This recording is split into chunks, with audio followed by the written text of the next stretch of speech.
Abra sua Bíblia em Apocalipse capítulo 3, versículo 14 ao 21. Desperta, igreja do Senhor.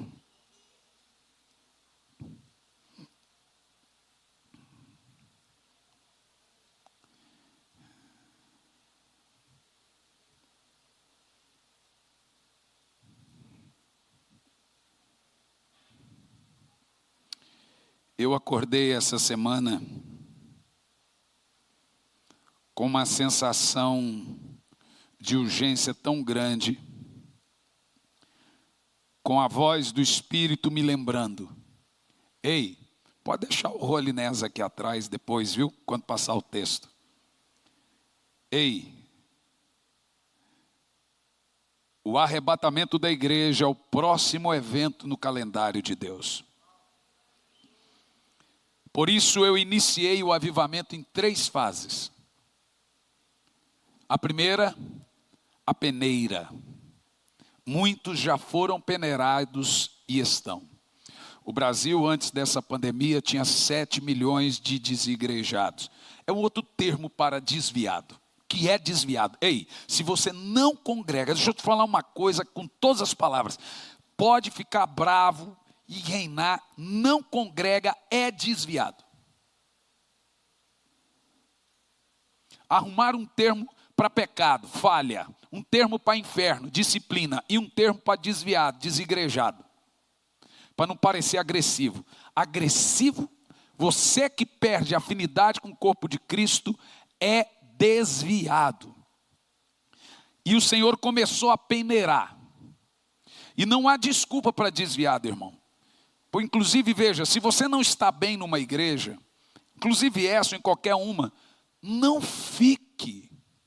Você dá problema, entristece o coração do pastor, dos outros irmãos.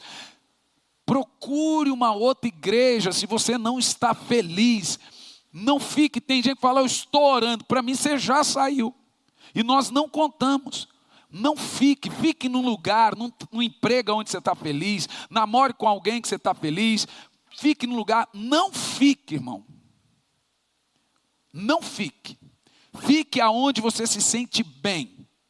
Senão você se entristece alguém lá. Então, eu não tenho preocupação em perder gente. Porque você não perde o que você tem. A igreja de Jesus é uma só. Então, eu não tenho essa birra. Você já tem um cheque pré-datado da minha bênção. Você está entendendo o que eu estou dizendo? Por que é importante? Porque o desviado, o desigrejado, é o tipo de gente que ficou passando por tanta igreja e não se adaptou, que para ele o problema é sempre a igreja. Que agora ele arrumou ali: não, quer saber de uma coisa? Eu posso ficar em casa. Todo mundo está errado, mas ele está certo. Isso para mim não passa de mais uma peneira do Senhor.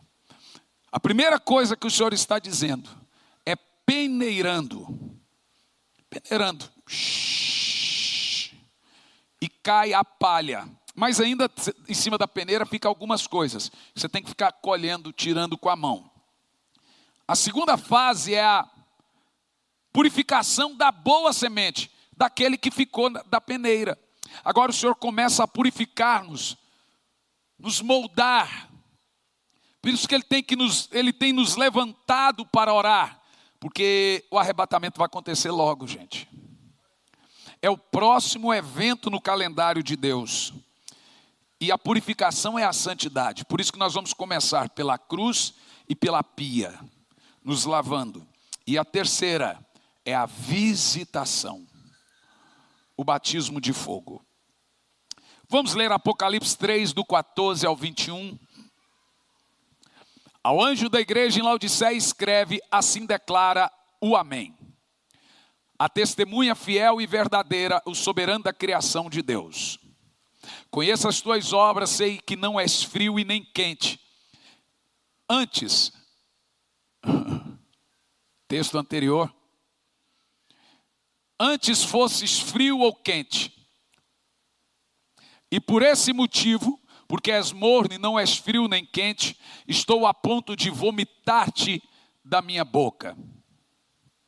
E ainda dizes: estou rico, conquistei muitas riquezas, não preciso de mais nada. Isso é o retrato do crente que é abençoado financeiramente falando, ou de igrejas poderosíssimas que têm números, volume. E o Senhor está dizendo: contudo não reconheces que és miserável, digno de compaixão, pobre, cego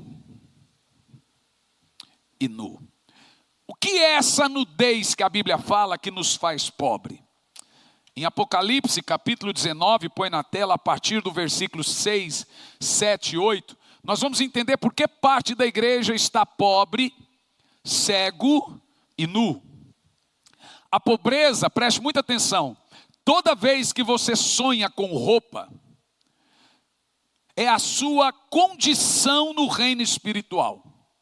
Se você sonhar que você está pelado, é porque você está nu diante de Deus. Se você sonhar que você está parte pelado, é porque você está parte nu diante de Deus. Eu não posso sonhar com gente pelada. Eu tenho uns amigos meus que eu sonho com eles estão pelados. Uma vez eu sonhei com um pastor amigo meu, e ele ia para o culto e pregava pelado.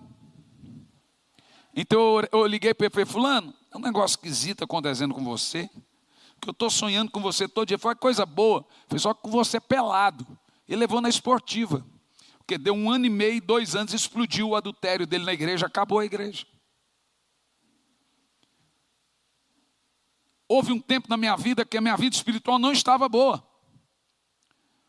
Então eu sonhava que eu subia para pregar sem camisa, ou só de camisa e de cueca. Imagina que visão do inferno.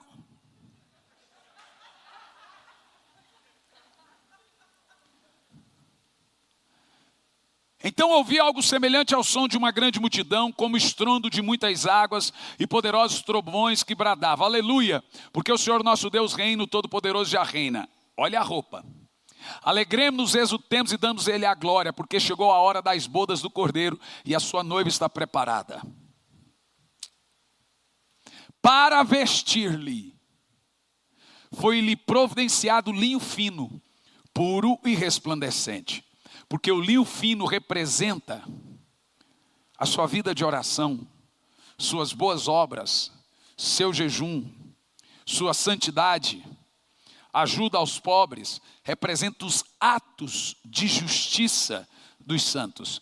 Voltando ao texto de Apocalipse, você pensa que está rico, mas é miserável, pobre, cego e não tem atos de justiça.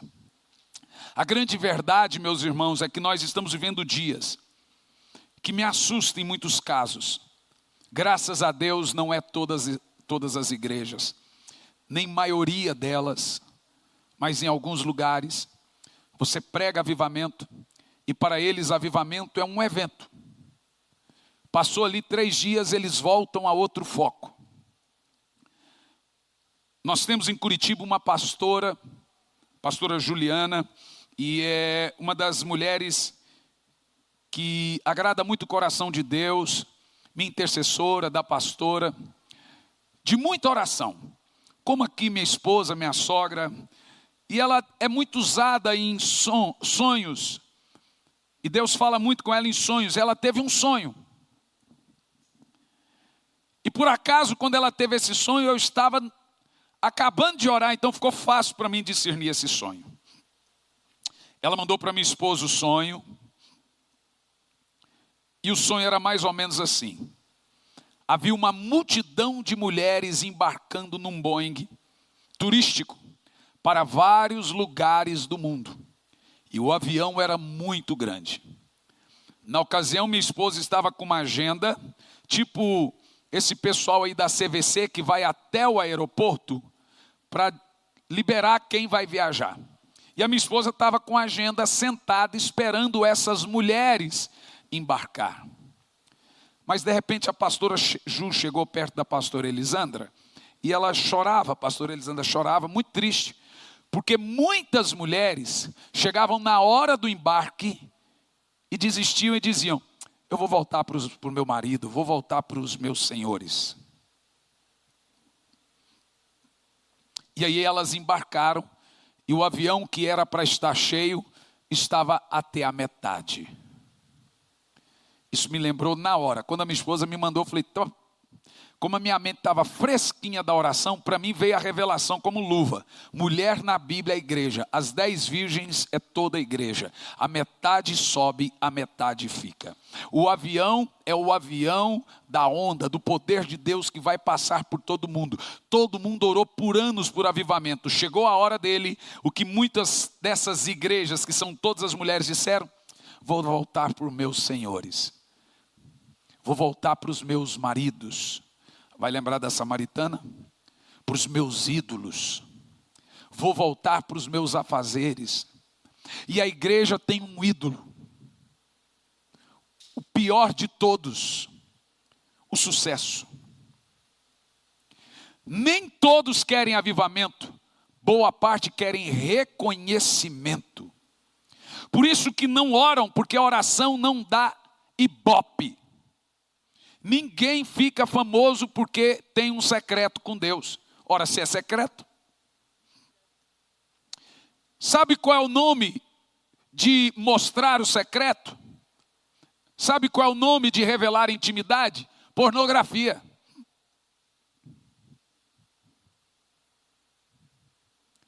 Então não dá ibope revelar o secreto, não dá ibope orar.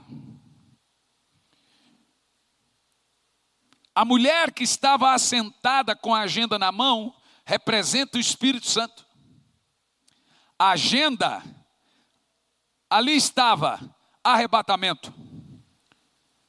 Por isso que ele enviou, na hora tinha acabado de receber a mensagem. Por isso que eu enviei o avivamento em 3 fases. Porque o arrebatamento é o próximo evento no calendário de Deus. Nós vamos viver um avivamento tão poderoso, que é Ele que vai arrebatar a igreja. Mas infelizmente isso soa longe. Muita coisa soava longe para nós, mas já é uma realidade. Já é uma realidade. O 5G está proporcionando o metaverso. Quando você assistiu Matrix, você falou, isso é coisa de doido, pois o metaverso já é a Matrix. Nós já temos agora androides com aparência de homens, de seres humanos. No Japão e agora também na Europa já tem carros voadores. Já é uma realidade hoje. Nós avançamos em 2 anos com uma agenda de 50. Nós estamos rápidos e acelerados. Mas a igreja, quando chegou a hora do avivamento, na hora de embarcar, o que ela disse? Vou voltar para os meus programas. Eu tenho senhores, muitos sucessos. A igreja, ela está cheia de coisas. Eu me lembro há muitos anos atrás, eu preguei uma mensagem, eu acho que eu tinha uns 18 anos de idade e nunca mais eu esqueci.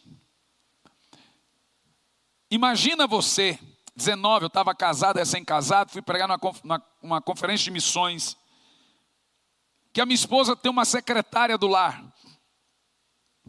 E ela sai de casa e ela diz para a secretária do lar: lave as louças. A cozinha está empilhada de louça. Eu vou ali no mercado e já volto. A secretária diz: que hora a senhora volta? Não sei ainda.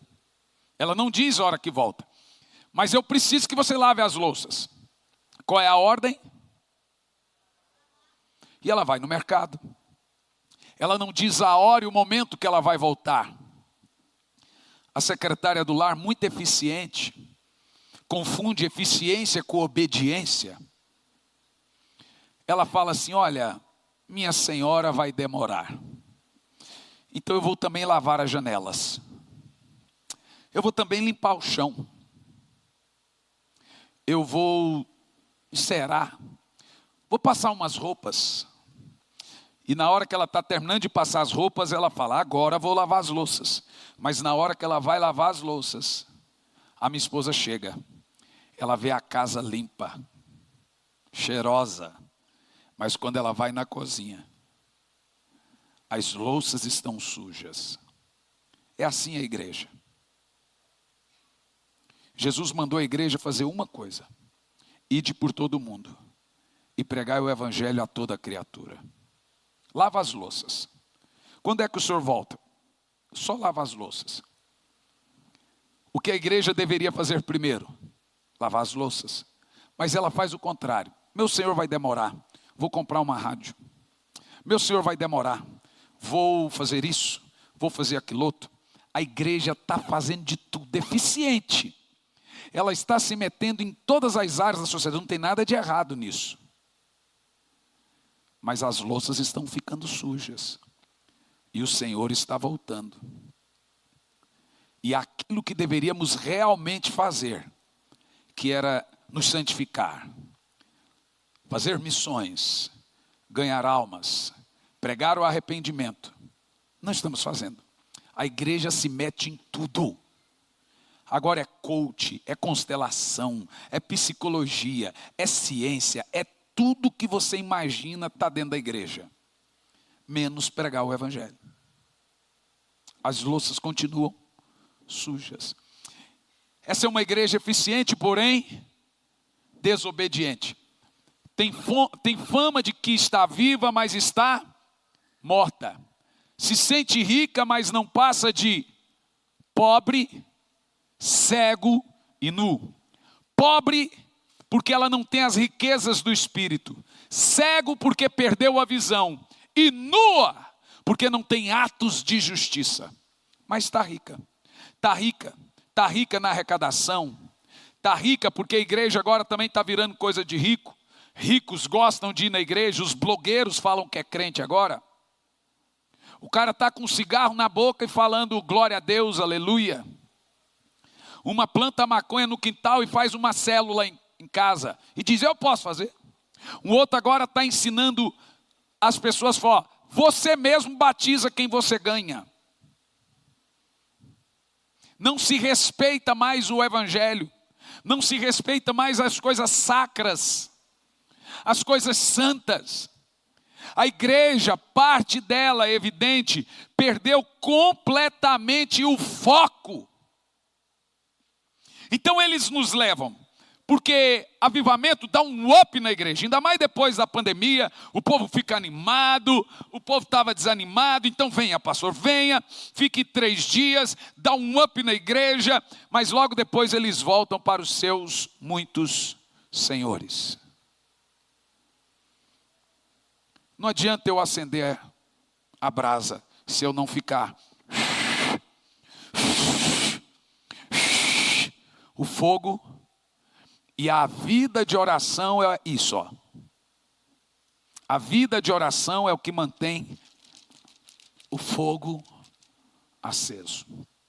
Então aquela pessoa tem um up na vida dela. Eu estou bem, agora eu estou orando, então eu não vou ter mais recaída, não vou cair mais em pornografia, não vou cometer os mais mesmos pecados, mas daqui um pouco ela dá aquela esfriadazinha, aí faz um pouquinho, aí se arrepende um pouquinho, depois, ora, mas depois, pronto, daqui um pouco ela está recaída, completamente no chão de novo. Volta para os seus muitos senhores. Por isso que o Senhor está dizendo, conheço as suas obras. Sei que não é quente nem frio. Ela sente o poder de Deus. Mas também não sente. Mas chora. Mas não chora. Não é pau e não é pedra. É a igreja de nossos dias. Por esse motivo, que és morno, não és frio e nem quente, estou a ponto de vomitar-te da minha boca. No verso 19, eu repreendo e corrijo a todos quanto amo. Sê, pois, diligente. E a palavra é, e arrependa-te. Temos um profeta no recinto. Preste muita atenção. Nesse capítulo que nós acabamos de ler, João escreve através da revelação. O Senhor fala e João só transcreve.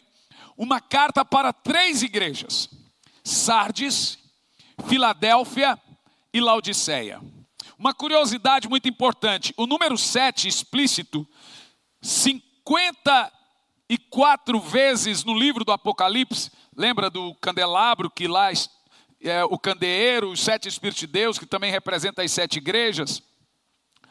esse número 7, que está explícito por 54 vezes no livro do Apocalipse, como as 7 igrejas, 7 espíritos, 7 selos, 7 trombetas, 7 taças, etc.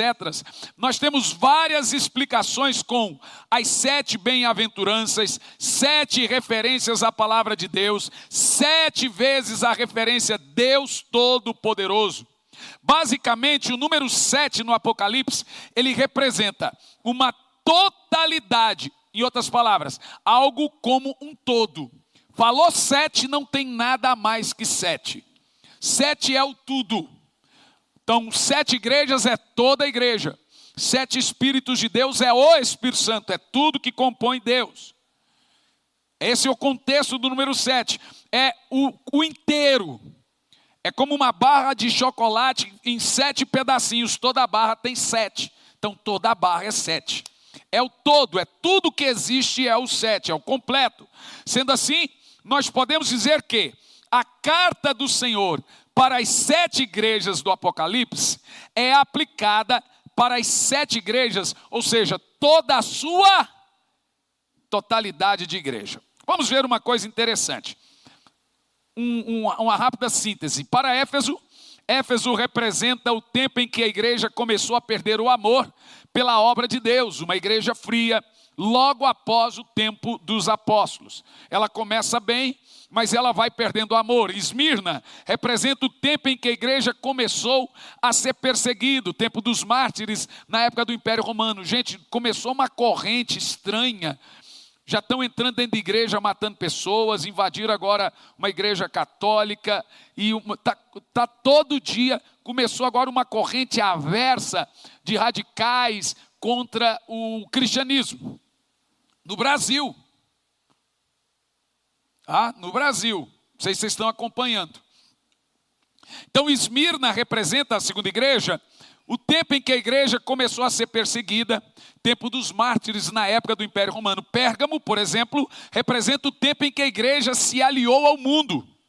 E o mundo entrou na igreja, o tempo da igreja politizada, mundana na Idade Média, quando Constantino entrou e cristianizou o Império Romano e politizou a igreja. Tiatira, por exemplo, representa o tempo em que a igreja se misturou à idolatria, com membros da igreja, os fiéis, se entregando à prostituição e passando a cultuar ídolos. Sardes, por exemplo, representa o tempo em que a igreja se encontrou morta, os 1000 anos de trevas, tendo apenas alguns sobreviventes que lutavam por avivamento. Se você viu meu último podcast, que eu falei dos montanhistas, a igreja foi perdendo poder, etc. Esse é o período de Sardes. Filadélfia representa a igreja reavivada. Após o turbulento da Idade Média, do tempo das trevas, a igreja recebeu a promessa de ser tirada da terra do domínio do anticristo. É quando recomeça os grandes avivamentos. Esse é o símbolo dos filadelfianos. No entanto, após esses grandes avivamentos, nós temos Laodiceia. Laodiceia representa a pior era da igreja. A era da igreja morna. A era que, se você trouxer um avivalista, o cara ora em língua. Se você trouxer um coach, ele se emociona. Se você trouxer um judeu que prega besteira, ele gosta também. Se você trouxer um psicólogo, ele gosta também. Ele adere tudo. É um camaleão. Ele fica na internet zapeando. Esse aqui fala comigo, esse aqui já vai para a minha playlist. É o seu nível espiritual que determina seu referencial. E Laodiceia é a igreja sem eira e sem beira, que não cheira, fede. É uma igreja irrelevante. Representa a igreja moderna, que abandona sua vida com Cristo e se volta para as coisas profanas, mas não quer deixar Cristo. É o samaritano, ou Samaria, que tinha muitos deuses, mas também tinha Cristo. Por que que eu não posso ser crente fazendo também o que eu faço? É Laodiceia.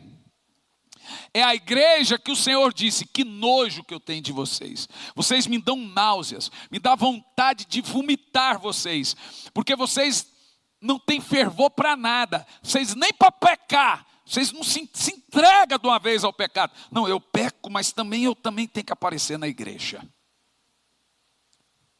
É essa mornidão aí. Agora note uma coisa. Na atualidade, hoje, nós encontramos duas espécies de igreja habitando no mesmo momento. A igreja de Laodiceia e Filadélfia. Olha que interessante. Na atual conjuntura desta era que nós estamos, nós temos ao mesmo tempo a igreja de Laodiceia e a igreja de Filadélfia. E nós precisamos ter a responsabilidade de buscarmos o fervor filadelfiano. Sermos Filadélfia. Porque a única igreja que será arrebatada é a de Filadélfia. A de Laodiceia é vomitada. Então nós precisamos lutar para não nos tornarmos de Laodiceia. Significa que você está me ouvindo. Eu estou aqui pregando, você chora, vem no altar, se arrepende, você tem vontade, então por 2, 3, 4 dias, você vai lá, vai ler a Bíblia, vai orar, mas daqui um pouco começa a esfriar de novo. E volta aos seus muitos senhores. Eu estou falando para vocês, não fiquem em casa nos próximos cultos, porque o Senhor irá visitá-los. Mas isso entra aqui e sai aqui. Nós não queremos nos envolver. Esse negócio de clube santo, deixa a arte. Vai me dar muito trabalho na minha casa. Quer saber? 1 hora, uma vez por semana. Tem que ter comida. Irmão, tem que ter comida não, tem que orar. Inclusive eu nem quero que tenha comida. Agora vai lotar a lista lá agora, você vai ver. Não é um encontro social, é para orar. Não é para ver quem está fazendo a melhor, não, nem quero. É para orar. Nós vamos treinar. Então o que acontece? As pessoas elas querem as bênçãos de Deus. Elas até querem Deus. Mas não querem tanto envolvimento, tanta dor de cabeça assim para tê-lo. E eu quero falar hoje sobre as características da igreja moderna que vive a era de Laodiceia em seu altar. E após isso, com a ajuda do Espírito Santo, mostrar o caminho para retornarmos ou para o retorno ao primeiro amor filadelfiano. Em Colossenses capítulo 4, vemos que a igreja de Laodiceia vivia um estado saudável espiritualmente no seu início. Mas com o passar do tempo foi perdendo essa saúde espiritual, perdendo esse fogo, até a hora que ela se tornou morna. Interessante que Filadélfia não é condenada por adultério, por gravidez antes do casamento. Deixa eu te falar uma coisa. Você pode não perceber. Pode parecer careta o que eu vou falar. Eu nem deveria falar que parece careta. Mas dormir com o seu namorado é uma nojeira para Deus. Você deveria se envergonhar de fazer sexo antes do casamento. Porque, irmã, esse rapaz, se ele te amava, ele não pedia para fazer sexo com você. Porque ele vai pegar a raiva de você. Porque homem é assim, viu? Quanto mais difícil você for, mais rápido ele vai querer casar com você.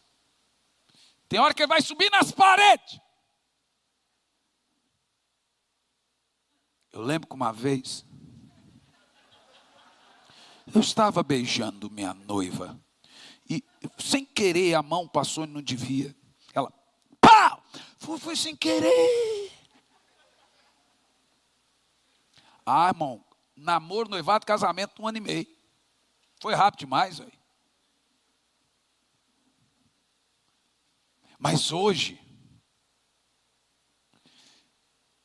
a gente quer continuar fazendo o erro, mas também não quer abandonar a igreja, porque sabe que vai para o inferno, sabe que precisa de Jesus, mas também não consegue. Veja, não é quente e nem frio. E essa igreja de Laodiceia, ela foi perdendo fogo até a hora que ela se tornou morna. E aí Jesus está ali com papel e caneta na mão, anotando. Eu conheço a sua obra. Eu estou vendo tudo, disse Jesus. Você acha que eu não estou vendo? Eu estou deixando você pecar para ver até onde você vai. Mas eu estou vendo. Está tudo anotado. Uma igreja pode ter obras maravilhosas, escolas, casa de recuperação, ação social, trazer uma ótima reputação em meio à sociedade, mas perante Deus que nos vê em secreto, podemos estar pobres, cegos e nus. Charles Haddon Spurgeon dizia: a falta de amor e paixão por Jesus são sinais de uma igreja, são sinais de uma degeneração da igreja moderna. A maior prova que Deus está no nosso meio é a paixão que nós temos por estar com Ele. Quer saber se Deus está numa igreja? Ela vai gerar em você uma cultura espiritual. Então agora, quando nós não temos a paixão por Jesus, nós nos distraímos até com coisas lícitas, boas. Então a igreja se envolve com tudo que é social, e aí vira uma coisa bonita. Bonita. Nem frio, nem quente. A igreja de Laodiceia iam à igreja, oravam na igreja, cantavam louvores ao Senhor, mas fora da igreja eram mundanos. Note uma coisa: o Senhor simplesmente abomina uma igreja religiosa, que é o crente Raimundo. Horas na igreja, horas no mundo. É o crente aleluia. Farinha no prato, bolo na cuia. Gente, o Senhor abomina uma igreja religiosa, que dentro da igreja é uma coisa e fora da igreja é outra.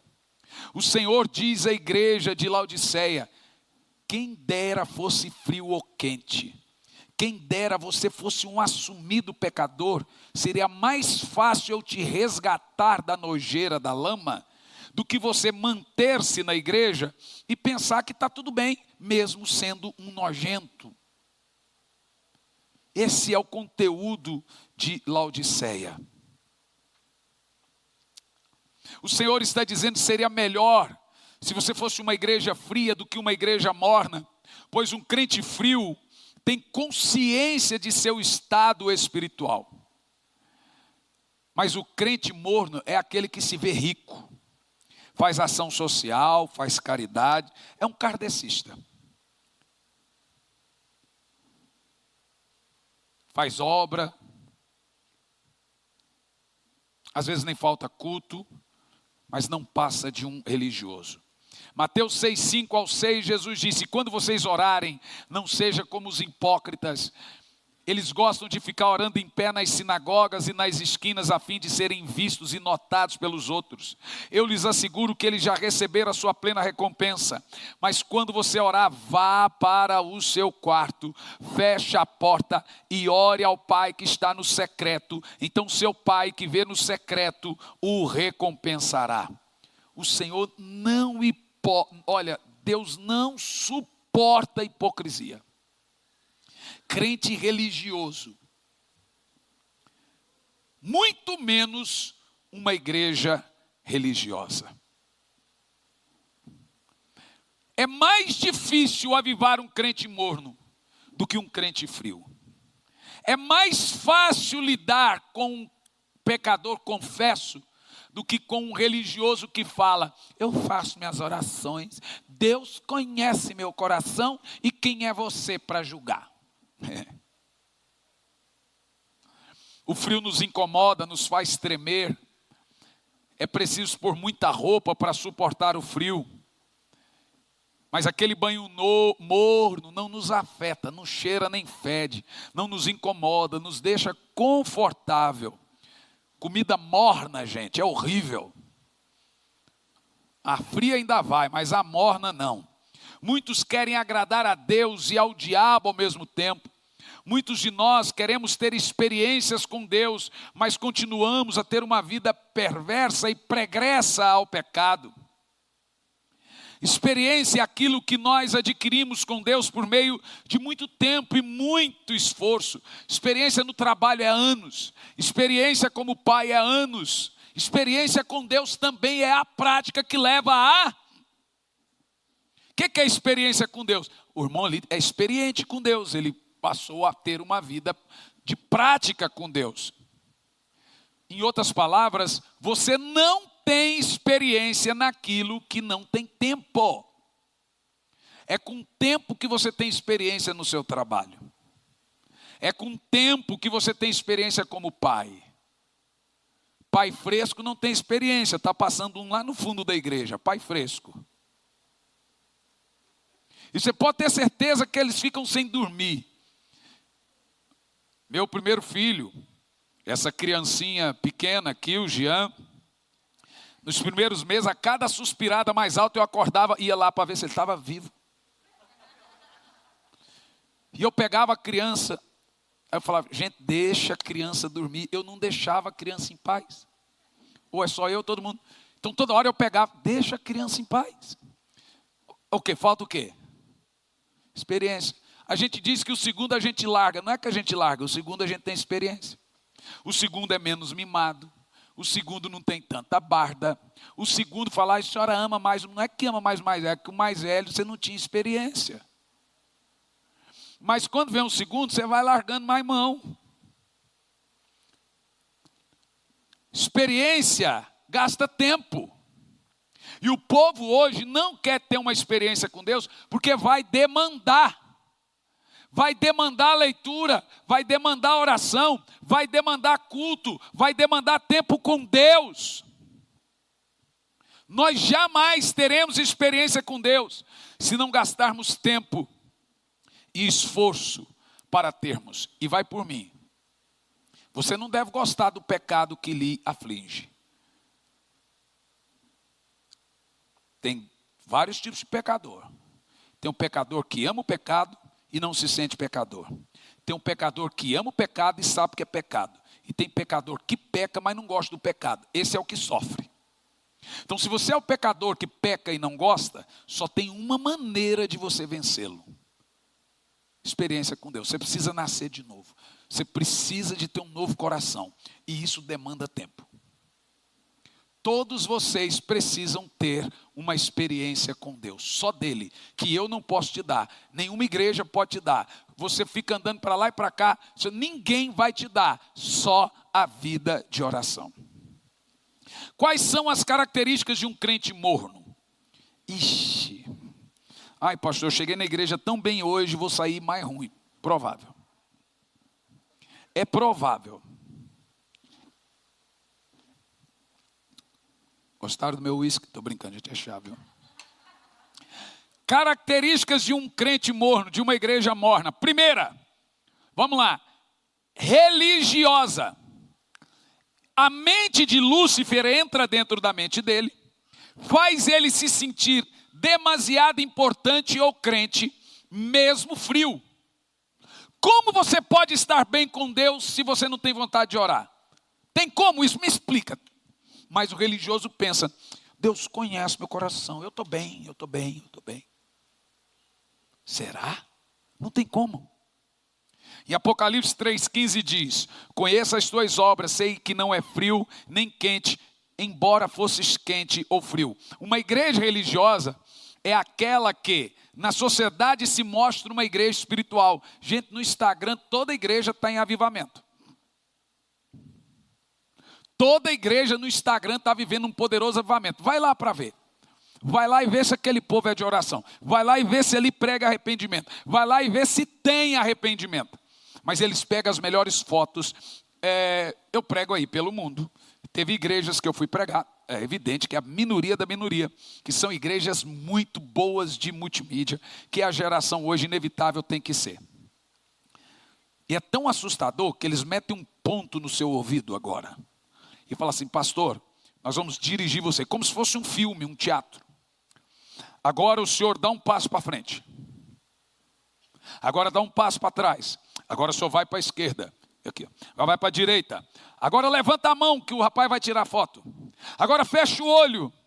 Agora finge que o senhor está chorando. A hora que falou isso, eu falei, o quê? Virou um teatro? Eu até entendo que tem uma câmera filmando para programa de televisão. E o baixista vai para lá, agora vai para lá. Até entendo que está ali. Mas agora fecha o olho, porque isso vai para o Instagram. Agora levanta a mão. Não, gente, o que é isso? Que mundo virou a igreja? É um avivamento híbrido, teatral.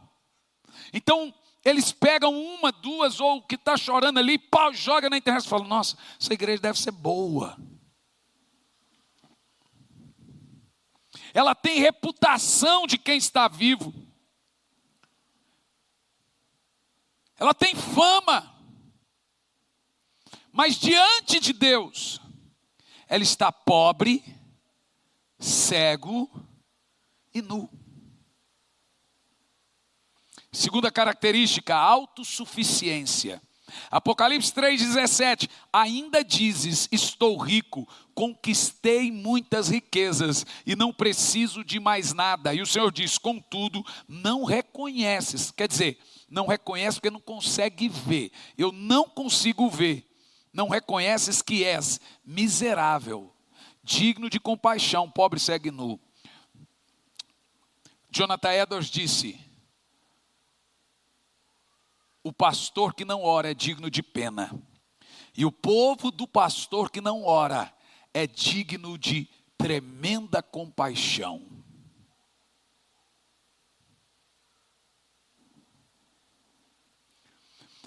Uma igreja autossuficiente é aquela que pensa que não precisa mais nada, inclusive não orar. Não precisa de fogo, não precisa do Espírito Santo, não precisa de poder. Ela já tem uma reputação. Ela já tem status. Mas é uma igreja sem caráter. Os jovens vão nos cultos já com camisinha dentro da bolsa. A mesma boca que ora em língua fala palavrão em casa. Seus jovens ou suas jovens casam grávidas. Vira uma rotina. Não há mais temor aos pais. Não há mais temor a Deus. E não há mais temor ao pastor.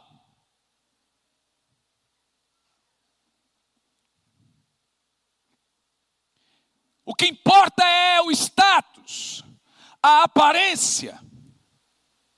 Reputação é o que os outros dizem de mim. Mas caráter é o que Deus diz de mim. Reputação é o que as pessoas dirão de mim no meu funeral. Caráter é o que Deus dirá de mim no juízo final. Terceiro sinal de um crente ou uma igreja morna: afastamento de Deus. Apocalipse 3:20, eis que estou à porta e bato. Se alguém abrir, ouvir a minha voz e abrir a porta, entrarei em sua casa, cearei com ele e ele comigo. Abra sua porta e põe um holiness, um altar para Deus na sua casa. Eu vou dizer uma frase muito pesada. O Senhor diz, eu me afasto da igreja e do crente morno. Olha para mim, o Senhor simplesmente se afasta do crente e da igreja morna. Oséias 5:15 diz assim, então, Oséias 5:15, então retornarei ao meu lugar até que eles, eu vou ler esse texto junto.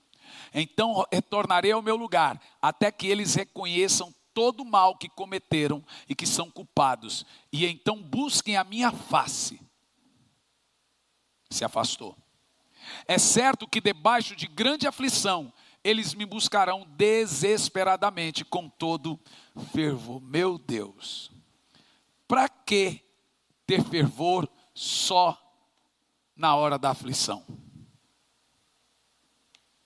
Não precisava doer.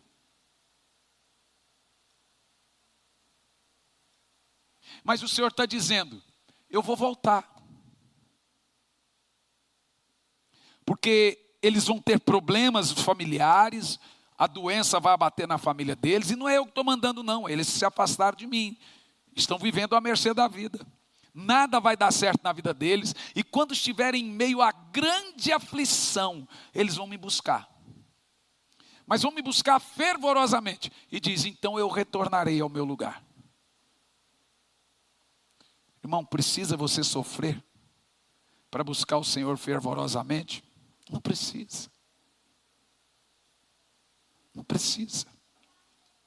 O Senhor se afasta até que a igreja volte-se para Ele desesperadamente. Então o Senhor retorna e reacende a chama que estava ou apagada ou morna. Os perigos de uma igreja morna ou de um crente morno. Primeiro, é rejeitada por Deus. O Senhor diz em Apocalipse 3:16. Estou a ponto de vomitar-te da minha boca. Para ser vomitada por Deus, a igreja precisa estar dentro de Deus.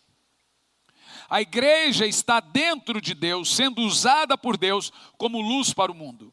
Mas quando ela está morna, despreza Deus. Ela despreza, ela gosta de Deus, mas ela despreza Deus. O Senhor tira ela de dentro dele. Vomita essa igreja e deixa de usá-la, rejeitando-a. Quando uma igreja está morna, Deus não fala mais através dela. Quando uma igreja está morna, Deus está com a boca aberta. Vomita. Ela prega, mas não é boca de Deus. Ela pode pregar a santidade, mas ninguém fica santo. Ela pode até pregar arrependimento, mas ninguém se arrepende.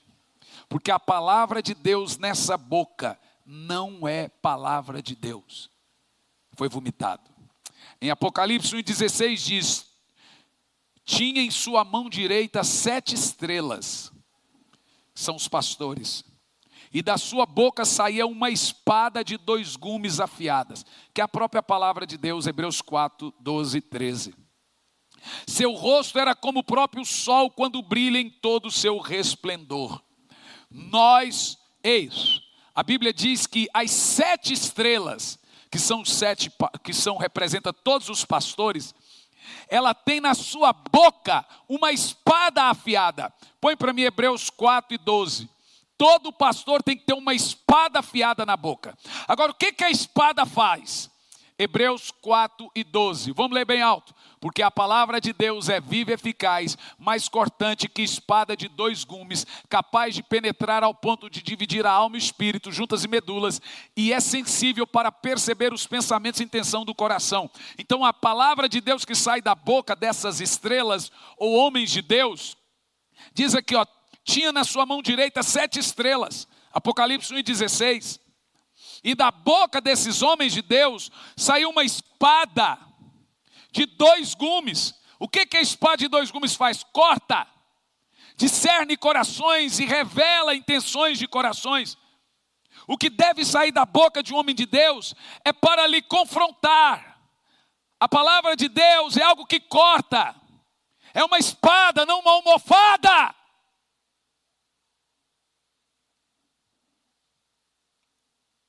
Nós somos a espada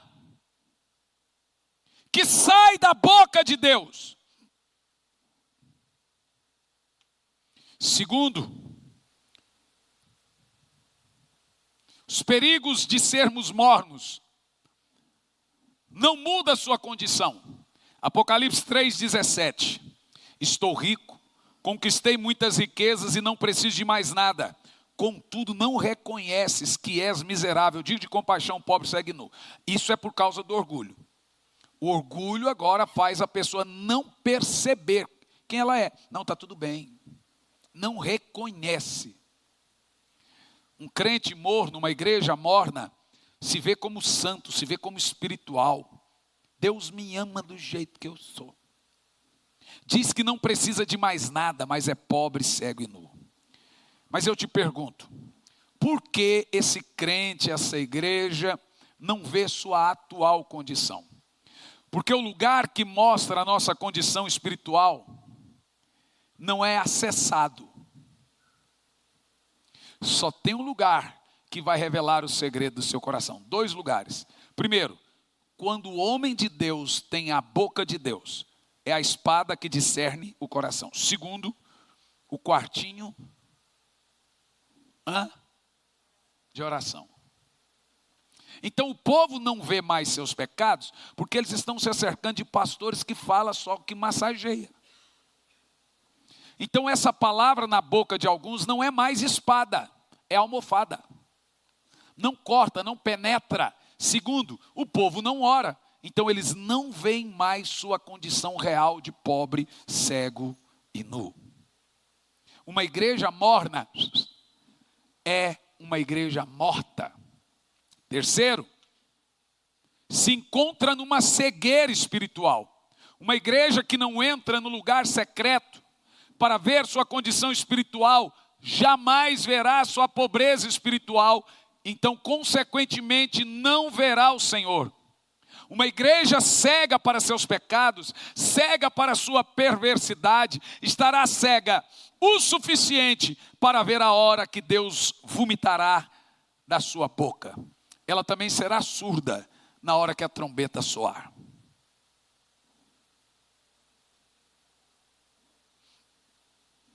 Em quarto, deixa de vencer. Apocalipse 3:21.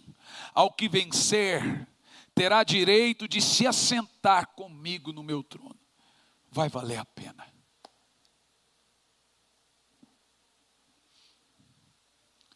Irmão, nem sempre eu estou bem.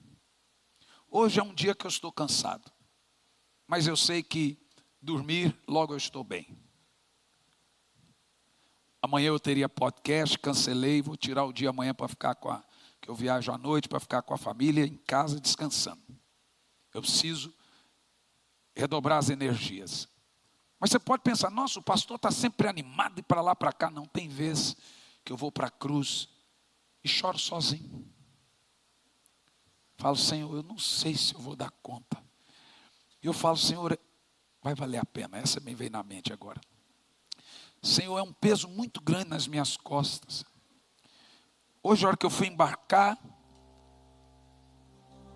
por volta de 3 da manhã, com a minha malinha, a mochila, eu falei, eu vou viajar muito esse ano. Eu acho que o ano que vem eu vou tirar para ter um ano sabático. Veio desse lado da mente. No outro lado disse assim, repreende. Você quer descanso? Eu posso te levar, você vai descansar muito. Falei, não, Senhor, está de boa, eu entendo. Mas tem hora que eu ponho ali a minha toalha, que eu sou muito ranhento. Então eu começo a orar, já vem como é que... E Deus me mandou orar. E eu falei, Senhor, eu preciso aperfeiçoar meu espanhol, meu inglês. O Espírito Santo falou assim, ora só em espanhol comigo. Agora você imagina que engraçado, lá na Europa, estávamos todos no mesmo quarto, apesar de ser um filho tão querido, é um homem, gente, maior que eu, no mesmo quarto. Todo mundo junto. Aí eu falei para minha esposa, deixa o banheiro limpo. Então eu saía de madrugada, já punha a toalha lá no banheiro e já deitava. E é muito engraçado você me ver orar, porque eu oro só em espanhol. Idioma é conversação. Eu fico horas orando, então vou conversar com o Espírito Santo só em espanhol. Você fala inglês? Ora só em inglês. Por que você tem que orar em português? É de conversa. Aí um dia eu estava orando, falando, Senhor, eu sou o jumentino. A minha mãe ultimamente já me ligava e falava, e aí meu jumentinho? Senhor, eu sou o jumentino. Gente, a Isabela é terrível. Mamãe, você viu? O papai agora disse que eres um jumentino. Oh, meu jumentino. Gente do céu. Eu estava dizendo, Senhor, eu sou seu jumentinho. Munta, vamos embora. Nem sempre a gente está bem, mas vai chegar uma hora que o Senhor vai dizer: se você vencer, eu lhe darei o direito de se assentar comigo no meu trono. E aí, quando eu leio isso, me vai em Salmo 78, que mostra que os filhos de Efraim retrocederam no dia da batalha, pois não guardaram aliança com Deus. Na hora do embarque, desistiram. Gente, Jesus está voltando à nossa geração e tem gente desistindo agora.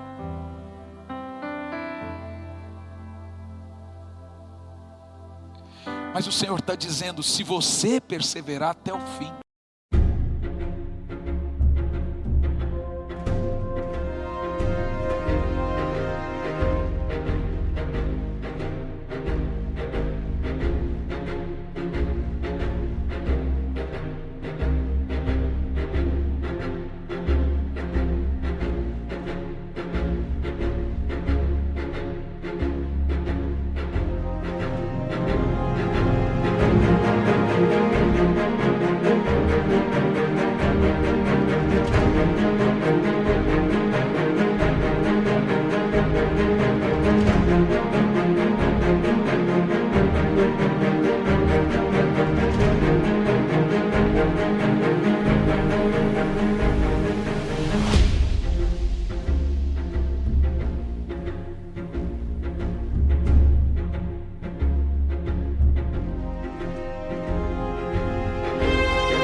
eu vou deixar você se assentar comigo no meu trono.